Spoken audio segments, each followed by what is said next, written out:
Olá pessoal, tudo bom? Esta é a aula de Introdução à Engenharia de Software e à Modelagem.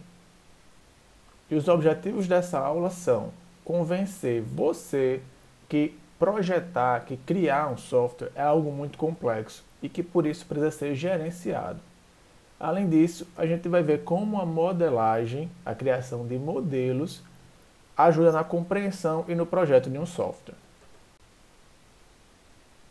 E para te convencer que criar software é complexo, eu vou te mostrar que fazer qualquer coisa pode ser complexo à medida que aquilo cresce e fica muito difícil de uma pessoa só gerenciar. Então vamos lá.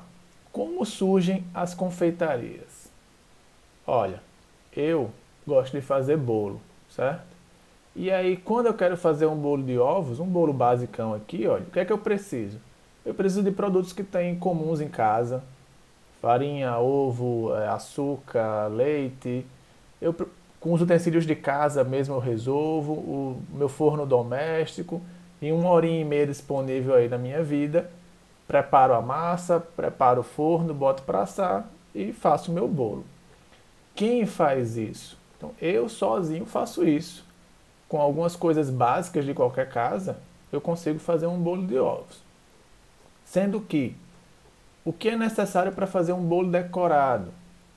Esse bolo aqui, olha, com bolo alto, de várias camadas, com decoração e tal, eu não faço. Por quê?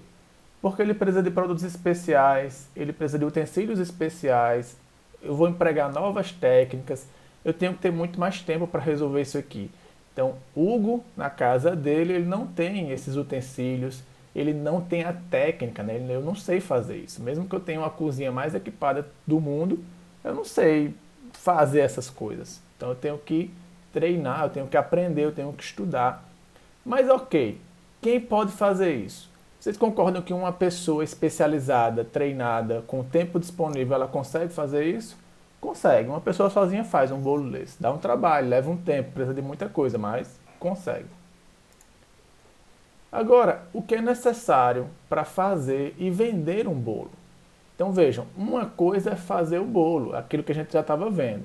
Outra coisa é vender. Quando eu tenho que vender esse bolo, eu tenho que anunciar esse bolo, eu tenho que lidar com o cliente, eu tenho que ver como é que eu vou embalar esse bolo para transportar esse bolo.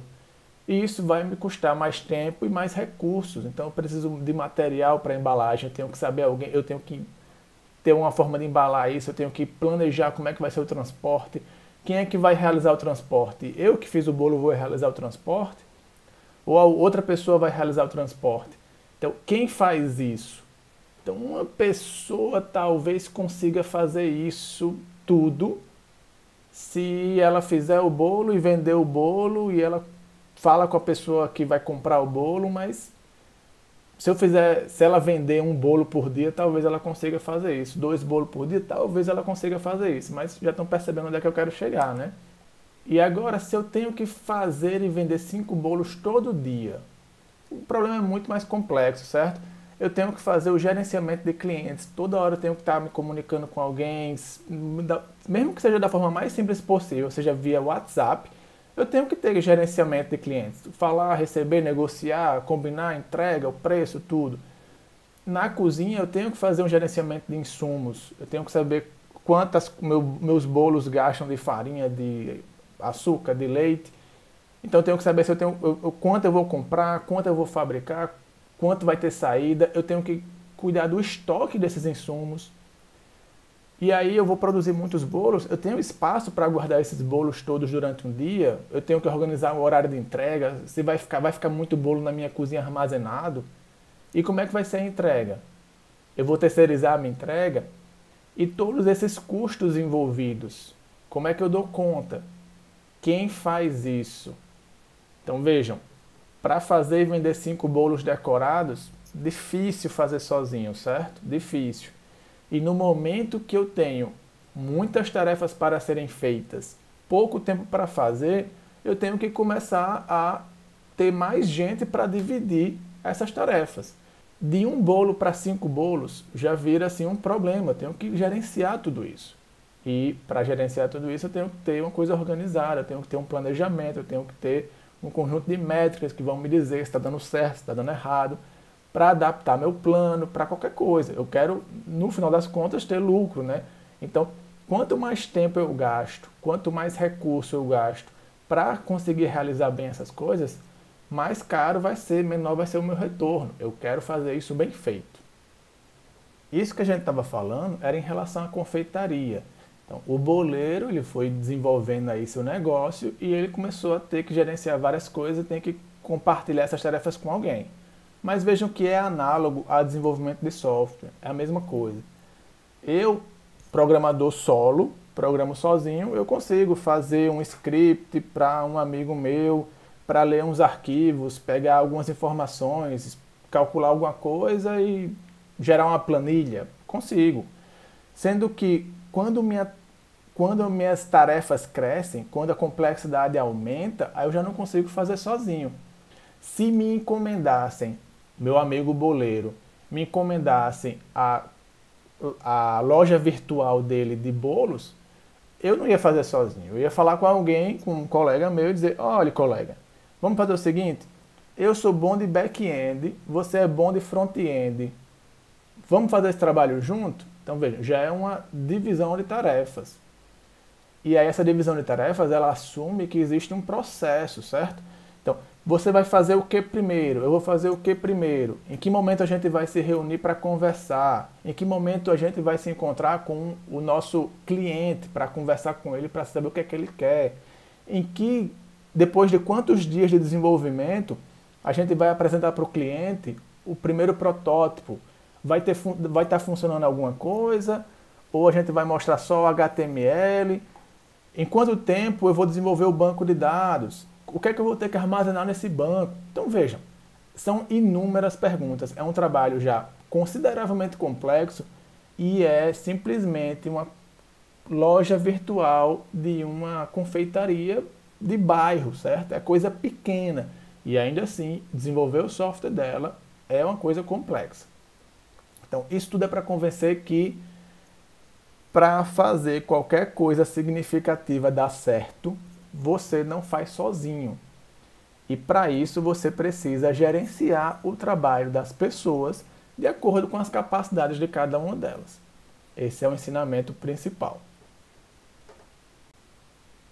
No caso, a gente aqui vai desenvolver software.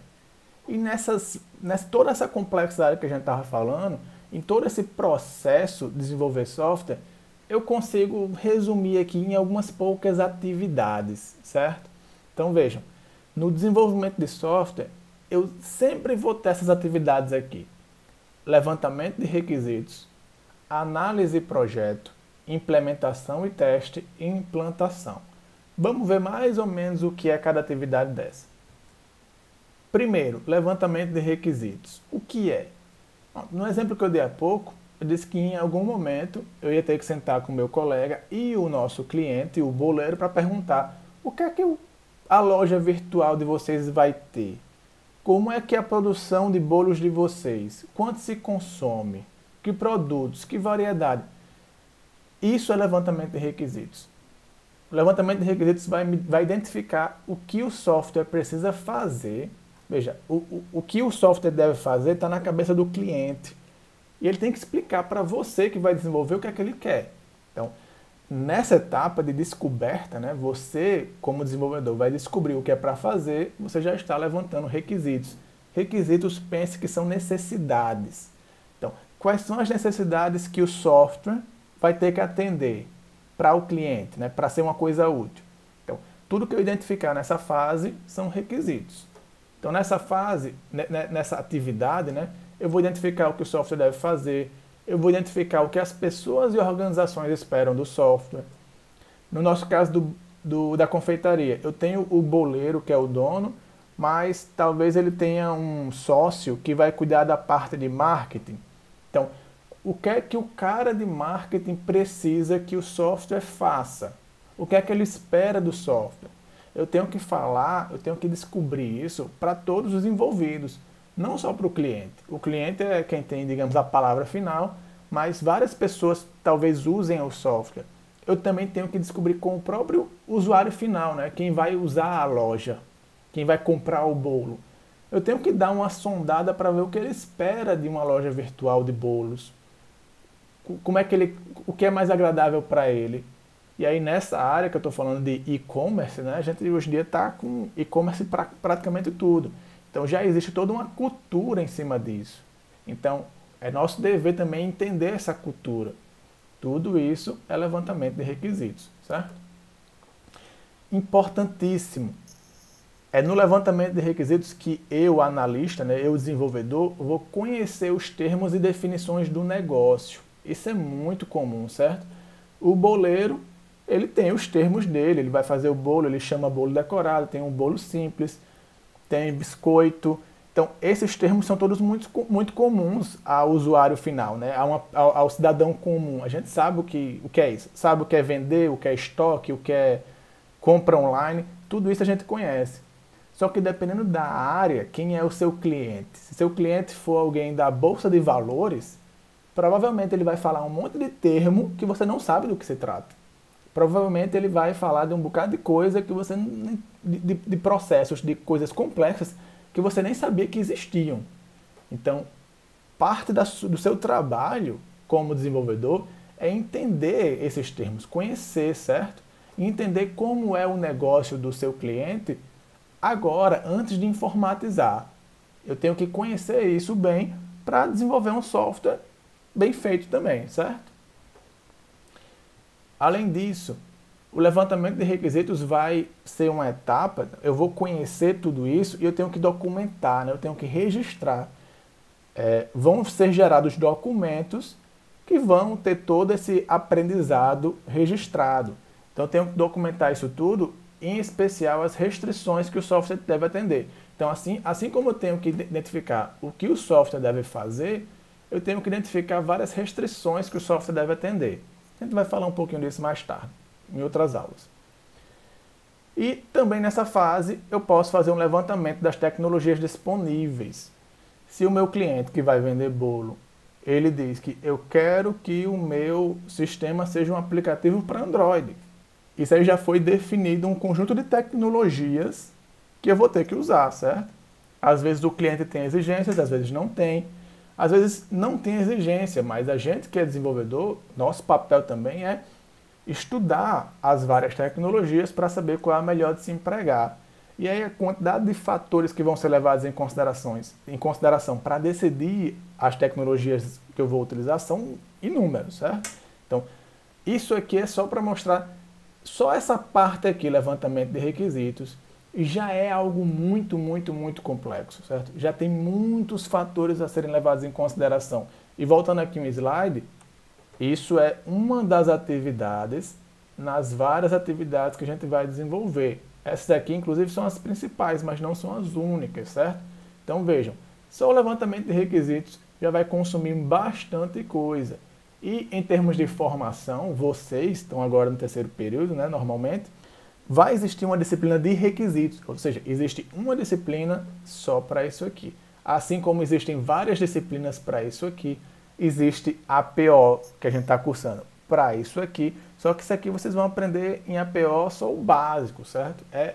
Tudo isso é muito complexo e meu ponto é, você sozinho não tem como fazer isso.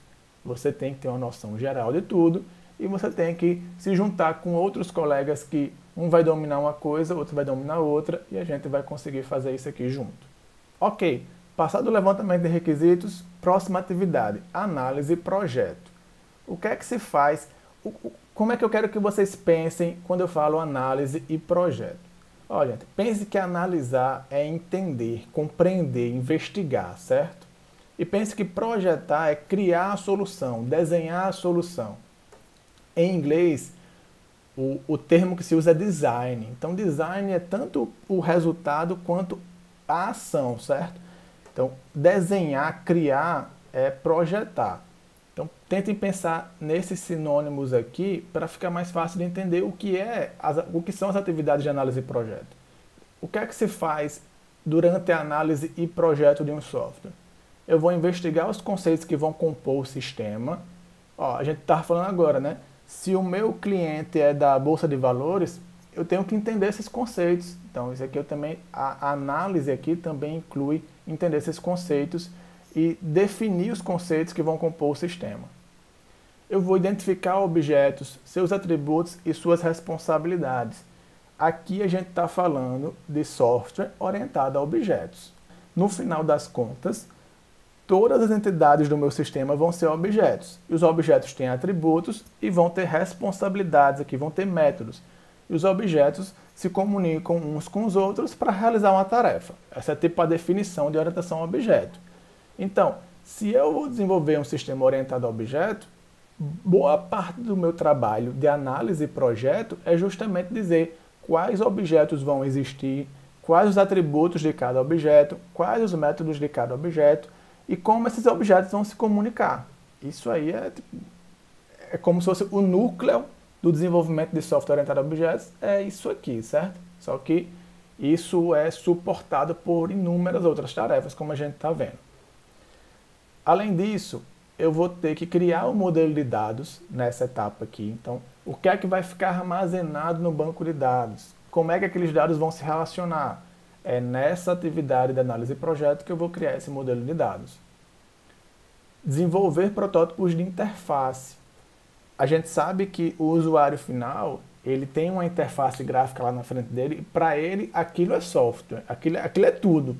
Só que por trás tem muita coisa acontecendo, né? Mas bem, essa tela que ele enxerga é extremamente importante. Boa parte do que ele entende como deu certo ou deu errado é o que está aparecendo na tela. Então, geralmente, a gente tem que fazer um ótimo trabalho de interface para que ele fique satisfeito. No caso, uma coisa que ajuda a fazer uma boa tela, um bom HTML, digamos, é ter um protótipo inicial que eu vou mostrar para o meu cliente, o cliente vai dizer se está bom, se está ruim, adaptar alguma coisa. Então, protótipos de interface é uma das coisas que a gente vai fazer, que fazem parte da análise de projeto e que surtem um efeito muito positivo no desenvolvimento do software. E, finalmente, um dos focos da disciplina, criar diagramas para representar, que representam, aqui está errado, o sistema em execução. Gente, um dos ensinamentos mais importantes de APO é o seguinte: desenvolver software não é escrever código-fonte. De novo, desenvolver software não é escrever código-fonte. Código-fonte é o final de tudo. Então, antes de escrever código, a gente já tem que ter uma boa ideia e bons modelos, um bom diagrama explicando como é que o sistema vai se comportar. Que isso vai poupar muito dinheiro e muito tempo. Vai ajudar todo mundo a entender o que é que tem que ser feito, vai facilitar a divisão de tarefas. Então, assim, são inúmeras vantagens. A fase de análise e projeto, que vem antes da implementação, traz inúmeras vantagens para o produto final, certo? E é uma coisa que a gente que está começando é meio viciado em fazer, partir direto dos requisitos para o código-fonte, e a gente vai ver que isso aí é um tiro no pé. Isso aí vai resultar em um software de baixa qualidade, um cliente satisfeito, um contrato que vai ficar meia boca e insatisfação geral, certo? Então, criar modelos, criar diagramas para entender o sistema, para projetar o sistema, é uma das coisas muito fortes que a gente vai fazer e vocês vão perceber, com certeza até o final da disciplina, que isso surte muito efeito no produto final. Além disso, eu vou ter as atividades de implementação e teste e as atividades de implantação. Implementação e teste é isso que vocês sabem o que é. Escrever código-fonte, certo? Então, escrever o código, testar o software e configurar o ambiente. Tudo isso está dentro dessa atividade de implementação e teste. E implantação é a atividade de preparar e instalar o software na máquina que ele realmente vai rodar. Normalmente, a gente implementa numa máquina local, só que o servidor, né, se for um sistema web, né, o servidor que vai executar a aplicação fica em outro lugar. Então, em geral, existe esse trabalho de implantar o software. Hoje em dia, a atividade de implantação ela é muito mais simples do que ela já foi, mas ainda assim é uma preocupação em vários tipos de sistema. Então, gente, aqui estão as atividades para desenvolver um software. Mas em que momento, como eu vou realizar essas atividades? Isso vai depender do modelo que eu estiver utilizando. O modelo cascata é um modelo meio tradicional, já entrando em desuso, mas aplicável ainda assim em alguns cenários, em que cada atividade ela vai ser realizada antes da outra.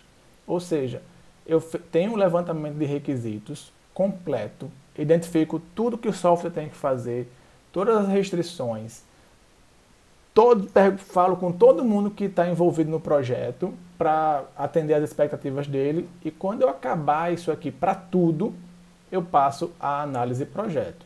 E aí vou fazer a análise projeto completo 100%, e aí começo a implementar e testar, depois instalo o software e o software está entregue, certo? Esse é um modelo antigo e, como eu estava dizendo, já não tão adequado, porque frequentemente desenvolver software é uma coisa que é difícil você ter todos os requisitos de início, certo? É por isso que, hoje em dia, o modelo iterativo e incremental ele é mais comum. Qual é a ideia aqui? Aqui eu faço as atividades em ciclo. Ó. Então eu tenho o levantamento de requisitos, análise de projeto, implementação, teste, implantação e gero um software. Só que, olha, diferente, esse software aqui, ele digamos que depois da primeira iteração, né, iterativo porque ele fica girando, depois da primeira iteração, eu fui lá e criei 5% do software em relação ao total. Eu só fiz uma funcionalidade. O meu software só tem um botão lá na minha tela, ele só faz uma coisa, bem básico, ele não faz quase nada. Então, mas foi entregue, certo? Tá lá. Essa uma coisa funciona. Na próxima iteração, então, depois de implantar isso aqui, ele faz uma coisa. Só que aí eu vou continuar o levantamento de requisitos, eu vou fazer a análise de projeto novamente para outra funcionalidade. Então, tem uma coisa funcionando. Agora eu vou trabalhar na segunda coisa. Então, eu tenho de novo outra iteração e agora eu vou lançar a versão 2.0 que tem duas coisas funcionando. Por isso que ele é incremental, certo? Então, ele começa muito simples, fazendo pouca coisa, e a cada iteração eu incremento, né? Eu publico mais uma coisa, eu lanço mais alguma coisa e mais alguma coisa. Então, esse cenário aqui, esse modelo, ele é muito mais adequado ao desenvolvimento de software em geral, porque, como eu não sei todos os requisitos no começo, eu trabalho com o que eu tenho no primeiro momento e depois que eu for descobrindo mais coisa, eu continuo o trabalho, certo? E vocês já veem isso acontecer, porque é difícil a gente hoje em dia ter um software que não se atualiza, né? Então, toda vida que um software é atualizado, um aplicativo é atualizado, um site muda alguma coisa, entendam que é porque o pessoal segue um modelo parecido com esse. Eles vão descobrindo coisas novas, necessidades novas, e aí eles trabalham em cima dessas necessidades para lançar um software mais novo, que é melhor que o anterior, ou mais completo, ou que tem mais recurso, ou que corrigiu alguns erros. No modelo cascata, aqui eu assumo que ele vai, essa cascata aqui, né, esse fluxo vai descendo aqui, e isso aqui é a versão 1.0 e única do projeto. Então, esse projeto aqui ele já foi lançado no dia 1, com 100% do que ele faz e acabou, está entregue, página virada, acabou.